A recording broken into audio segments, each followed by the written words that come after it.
Hello दोस्तों, आपका स्वागत है एक बार फिर से आपके अपने चैनल बिजनेस स्टडी में। दोस्तों आज का हमारा टॉपिक है क्लास 12 केमिस्ट्री चैप्टर 1 विलयन का प्रश्न संख्या 20। तो दोस्तों आज की वीडियो में हम एक्सरसाइज का प्रश्न संख्या 20 को हल करेंगे। आइए देखते हैं प्रश्न संख्या 20 क्या है। देखिए, शक्कर के 5% द्रव्यमान जलीय विलयन का हिमांक 271 केल्विन है। यदि शुद्ध जल का हिमांक 273.15 केल्विन है तो ग्लूकोज के 5% जलीय विलयन के हिमांक की गणना कीजिए। तो आइए इसको हल करते हैं। देखिए हमें क्या दिया है, शक्कर के 5% जलीय विलयन यानी कि विलय हमारा शक्कर है। तो यहाँ पे लिखेंगे, हल करेंगे इसको। हल तो हमें क्या दिया है, विलय क्या दिया है, शक्कर यानी कि चीनी। तो यहाँ पे लिखेंगे कि विलय, विलय क्या है, शक्कर है। विलय शक्कर का द्रव्यमान कितना है, 5% है का द्रव्यमान 5% दिया है। तो देखिए, जो विलयन होता है विलय और विलायक से मिलकर बनता है। तो जब विलय 5% है तो विलयन हमारा क्या होगा, 100 में से हम 5 को घटा देंगे तो हमारा विलायक निकल आएगा। तो यहाँ पे लिखेंगे विलायक बराबर क्या हो जाएगा, विलायक का द्रव्यमान। तो विलायक का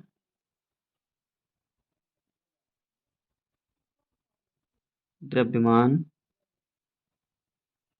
देखिए प्रतिशत है यानी कि 100। तो 100 में से हम क्या करेंगे, 5 को घटा देंगे तो हमारा आ जाएगा कितना, 95 ग्राम।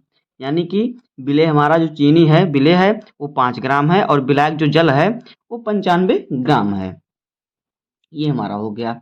अब देखिए हम चीनी का अनुभार निकाल लेते हैं। यहाँ पे लिखेंगे शक्कर, शक्कर हमारा चीनी है। शक्कर का सूत्र क्या होता है, देखिए C12H22O11 का अनुभार। तो देखिए इसका अनुभार क्या हो जाएगा, कार्बन का होता है परमाणु भार, कार्बन का होता है परमाणु भार कितना होता है, 12 होता है। तो यहाँ पे हो जाएगा 12 गुणे 12 और प्लस हाइड्रोजन का 1 होता है। तो यहाँ पे हो जाएगा 22 गुणे 1 प्लस ऑक्सीजन का कितना होता है, 16 होता है। तो यहाँ पे 11 है, 11 ऑक्सीजन है तो 11 प्लस गुणे 16 हो जाएगा। इसको हमारा जब हल करेंगे तो ये हमारा आ जाएगा 342 मोल। इसका जो अनुभार है 342 आ गया है। अब देखिए हमें क्वेश्चन में क्या पूछ रहा है, हमें पूछ रहा है हिमांक अवनमन। तो यहाँ पे लिखेंगे मुख्य अवधारणा, यानी हमें क्या निकालना है। तो यहाँ पे लिख देंगे कि मुख्य अवधारणा क्या है। मुख्य अवधारणा यानी कि जो प्रश्न पूछा, मुख्य अवधारणा क्या निकालना है हमें, हिमांक में अवनमन। हिमांक में अवनमन ये हमारा है मुख्य अवधारणा, हमें यही निकालना है। तो देखिए हम क्या करेंगे, अब हम चीनी के मोलों की संख्या निकाल लेते हैं। तो यहाँ पे लिखेंगे चीनी या शक्कर लिख सकते हैं, शक्कर लिखते हैं क्योंकि क्वेश्चन में हमें शक्कर दिया है। लिखा है शक्कर के मोलों की संख्या। शक्कर का सूत्र क्या होता है, शक्कर के मोलों की संख्या।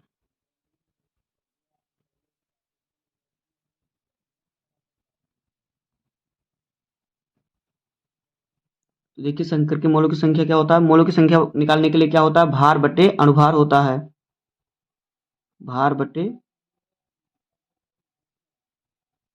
अनुभार। तो देखिए शक्कर का भार कितना है, 5 ग्राम दिया है। क्योंकि 5% है तो हमने 100 में से घटाया 95 तो 95 ग्राम आया, तो ये 5 ग्राम हो जाएगा। 5 ग्राम दिया है और शक्कर का अनुभार कितना होता है, 342।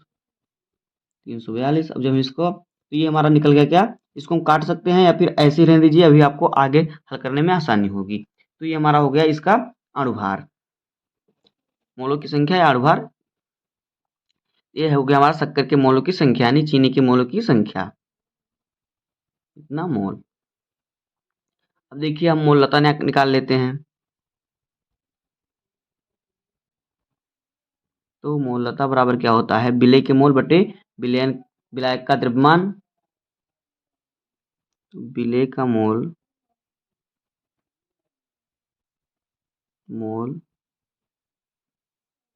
बटे विलायक का द्रव्यमान।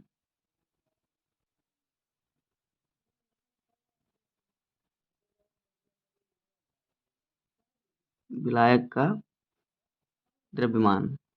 देखिए विलेय का मोल कितना है, ये हमारा सूत्र होता है, ये देखिए यहाँ पे किलोग्राम में रहेगा। देखिए हमें चीनी का यहाँ पे मोल निकालना, चीनी की मोलता निकालना है, तो यहाँ पे लिख देते हैं हम चीनी की मोलता कितना हो जाएगा, यहाँ पे लिख देते हैं चीनी की मोलता बराबर, हमारा सूत्र हो गया, यहाँ पे लिख देते हैं चीनी की मोलता बराबर चीनी की मोलता। देखिए चीनी के मोल की संख्या रखेंगे, तो चीनी के मोल की संख्या कितना है, यहाँ पे हमने निकाला है 5/10 तो हो जाएगा 5/342 और बट्टे में कितना विलायक का द्रव्यमान। तो विलायक का द्रव्यमान कितना में दिया है हमारा 95 ग्राम। तो यहाँ पे हमें किलोग्राम में लिखना है, तो हम क्या कर देंगे 1000 से भाग कर देंगे 95 में, तो 1000/95 किलोग्राम में आ गया। यहाँ पे इसको सॉल्व कर लेंगे तो ये हमारा हो जाएगा 5/342 और गुणे में 1000/95, ये हमारा हो जाएगा 5000/32,490। जब इसको हम भाग देंगे तो ये हमारा आ जाएगा 0.1537 मोल, ये आ जाएगा। तो देखिए ये हमारा निकल गया चीनी की मोलता। अब हम क्या करेंगे, अब हम चीनी के जो जलीय विलयन है उसका हिमांक अवनमन निकाल लेते हैं। यहाँ पे लिखेंगे शक्कर के विलयन का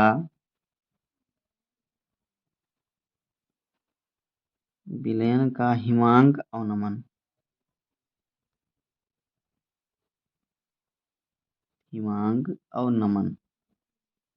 देखिए क्या होता है डेल्टा TF से इसे हम प्रदर्शित करते हैं हिमांक अवनमन को। तो क्या करेंगे हम, देखिए हमारा जो है जल का हिमांक दिया है 273.15, तो जल के हिमांक में से हम क्या करेंगे, जल के हिमांक में से हम क्या करेंगे शक्कर का जलीय विलयन उसका हिमांक घटा देंगे। शुद्ध जल का हिमांक होता है, देखिए कितना दिया है 273.15 और जलीय विलयन का हिमांक दिया है 271 दिया है। तो ये देखिए हमारा जो इसमें से इतना हम घटाएंगे तो ये हमारा आ जाएगा 2.15 केल्विन, इतना आ जाएगा। तो यहाँ पे हमारा हो जाएगा डेल्टा TF बराबर 2.15 केल्विन। ये हमारा हो गया शक्कर का जो विलयन है उसका हिमांक अवनमन। अब क्या करेंगे हम, अब देखिए सूत्र लगाने पे यहाँ पे लिखेंगे संबंध लागू करने पर, संबंध लागू करने पर, तो देखिए क्या हो जाएगा हमारा, तो होता है सूत्र डेल्टा TF बराबर KF इंटू एम। तो देखिए यहाँ पे डेल्टा जो TF है ये हमारा है हिमांक में अवनमन और जो KF है ये हमारा है मोलल अवनमन स्थिरांक और यम जो है तो ये हमारा है मोललता। तो यहाँ पे लिख देते हैं इसको। देखिए यहाँ पे डेल्टा TF क्या है, डेल्टा TF जो है यह है हिमांक अवनमन,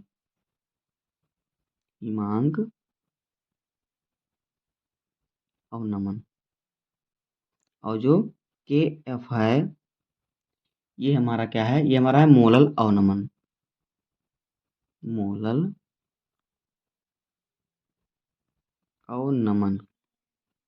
और यम जो है ये है मोललता।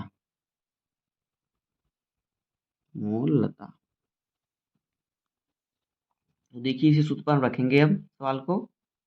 देखिए हमारा क्या हो जाएगा,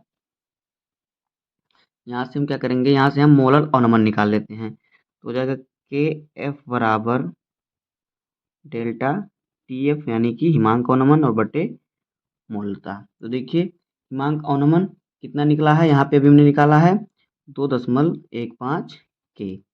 और बट्टे में हमारा मोलता हो जाएगा। तो मोलता हमने निकाला है, हमारा निकला है 0.1537। ये हो जाएगा 0.1537। इसको जो हम सॉल्व करेंगे तो देखिए क्या हो जाएगा, इसको इतना ही रहने दीजिए आप, अभी आगे इसको हम सॉल्व करते हैं। देखिए अब हम क्या करेंगे, अब हम ग्लूकोज का मोलर द्रव्यमान निकाल लेंगे, क्योंकि हमें ग्लूकोज का हिमांक ज्ञात करना है। तो यहाँ पे लिखेंगे ग्लूकोज का सूत्र क्या होता है, C6H12O6। ग्लूकोज का सूत्र होता है का मोलर द्रव्यमान।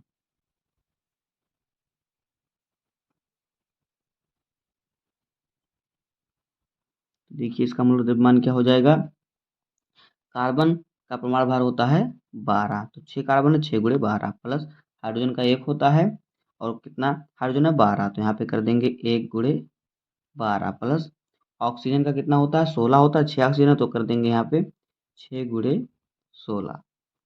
इसको जब हल करेंगे तो ये हमारा आ जाएगा 180 ग्राम प्रति मोल। इतना आ गया। अब देखिए पानी में 5% ग्लूकोज का मतलब क्या है कि पानी पानी में 5% ग्लूकोज है, बाकी 95% जो है वो विलायक है, पानी है, और 5% विलेय है। तो यहाँ पे लिखेंगे कि पानी में 5% ग्लूकोज का मतलब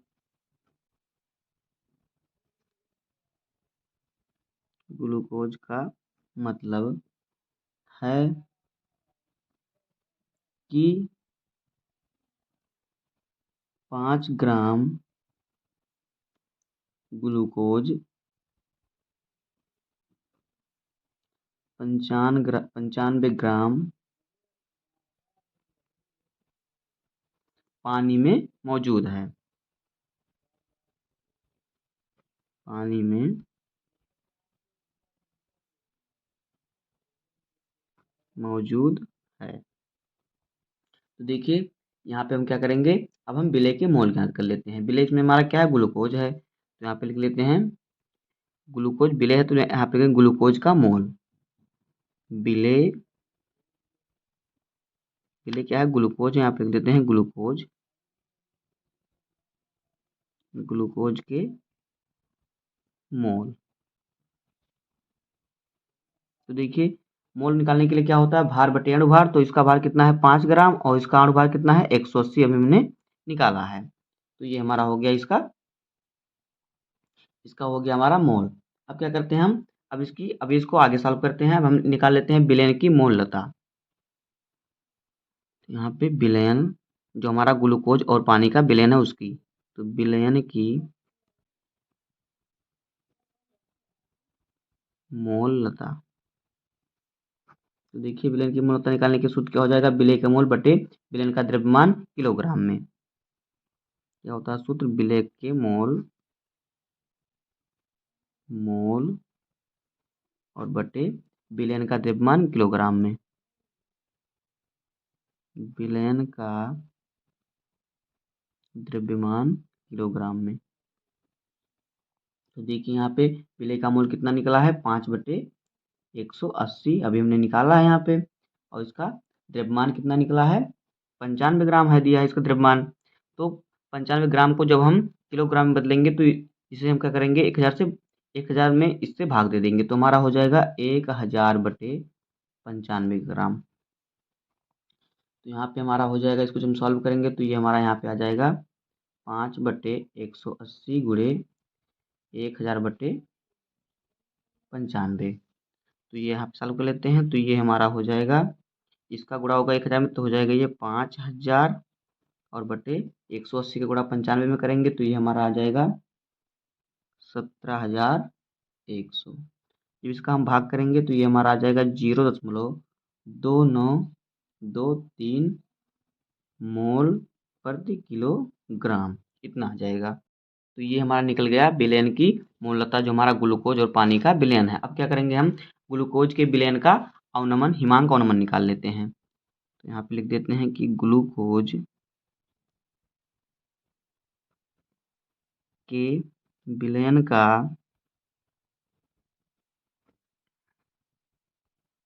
हिमांक अवनमन।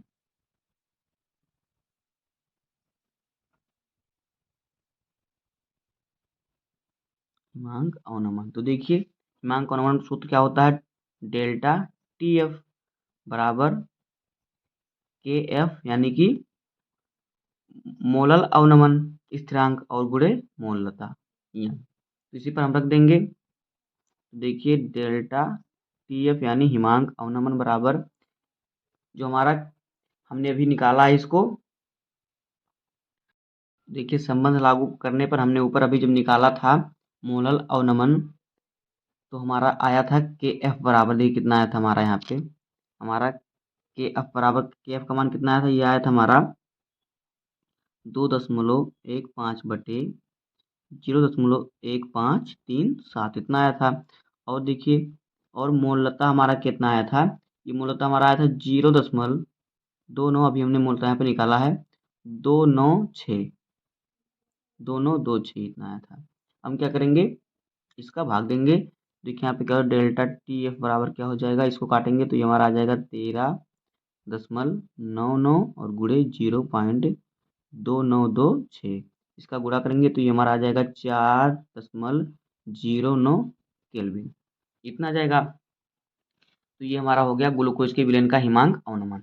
अब देखिए हम 5% विलयन का हिमांक निकाल लेते हैं, तो यहाँ पे लिखेंगे अतः 5% ग्लूकोज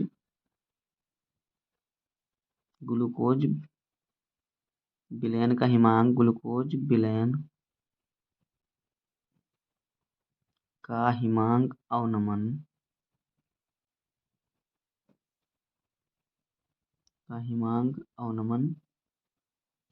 शुद्ध जल का हिमांक कितना होता है, अभी हमने आपको यहाँ बताया था। शुद्ध जल का हिमांक हमें दिया है 273.15, सॉरी 1.5 और फिर माइनस क्या कर देंगे हम 4.09 को उसमें से घटा देंगे। देखिए यहाँ पे हो जाएगा डेल्टा टी एफ बराबर कितना, शुद्ध जल का हिमांक और माइनस विलयन का हिमांक, शुद्ध जल का हिमांक और फिर क्या माइनस क्या विलयन का हिमांक, विलयन का हिमांक। देखिए बटे में नहीं इसके माइनस में, यहाँ पे जगह थोड़ा कम था हमने इसलिए नीचे लिख दिया। तो देखिए शुद्ध जल का हिमांक कितना दिया है 273.15 और विलयन का हिमांक अभी हमने निकाला है 4.09, तो ये हमारा आ जाएगा 5% ग्लूकोज का हिमांक अवनमन 269.06 केल्विन, तो इतना हमारा हो जाएगा, ये हमारा हो जाएगा आंसर। तो बस दोस्तों इस न्यूमेरिकल का यही हल था। उम्मीद है कि आपको न्यूमेरिकल समझ में आ गया होगा। अगर आपको वीडियो पसंद आया हो तो वीडियो को लाइक कर दीजिएगा और चैनल पर नए सब्सक्राइब कर लीजिए। मिलते हैं एक नेक्स्ट वीडियो में, तब तक के लिए धन्यवाद। जय हिंद।